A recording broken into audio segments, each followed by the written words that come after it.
Pati ba libreng sakay, parang hindi yata karapat-dapat. Nakukuha nyo nga bumuking eh, 'di ba? So yun nga 'no, totoo lang, sabi ko next year na uli ako mag-a-upload ng mga content at ng mga reaction video. Pero hindi ko matiis ng dumaan sa newsfeed ko 'to.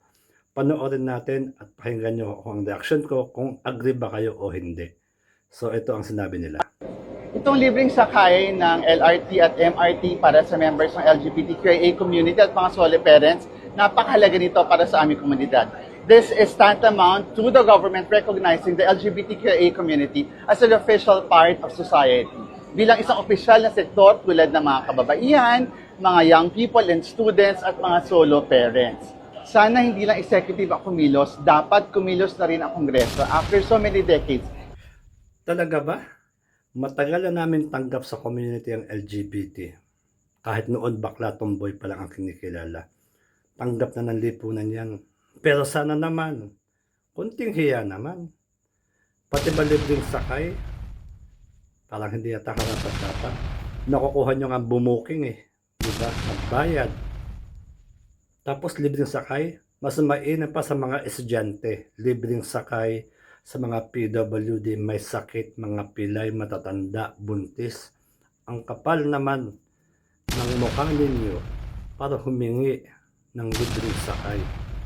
Diyos ko po, isa pa mahiya naman kayo. Buwis ng taong bayan ang binabayad para tumakbo ang MRT, LRT na yan. Tapos hihingi kayo ng libre. Hindi ba kayo nahiya? Na alam nyo ba kami mga Pilipino ay proud na proud sa mga member ng LGBT community, mga masisipag, mababait at masisikap sa buhay. Aagawan nyo pa ba yung mga pilay, buntis, matatanda, senior citizen, mga estudyante? At least much better na bigyan ng libreng sakay nang sa ganun makatipid sa baon. Diyos ko, malaki po ang pinagkaiba ng acknowledgement sa entitlement. Konting hiya naman, ang daming batas, ang daming pwede nyong isipin na ikabubuti para sa mga mag-aaral, sa mga senior, sa mga PWD. Tapos kayo, hihingi pa kayo? Hihingi pa kayo ng libreng sakay? Aba naman, hindi kayo mga tamad. Kayo nga ang tinitingala ng mga lalaki dahil kaya niyang bumuhay ng pamilya.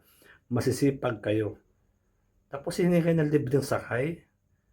Ba't hindi niyo ipagkaloob sa mga estudyante? O sa mga senior citizen, sa mga pilay, sa mga may sakit, sa mga disabled? Grabe naman, Diyos ko.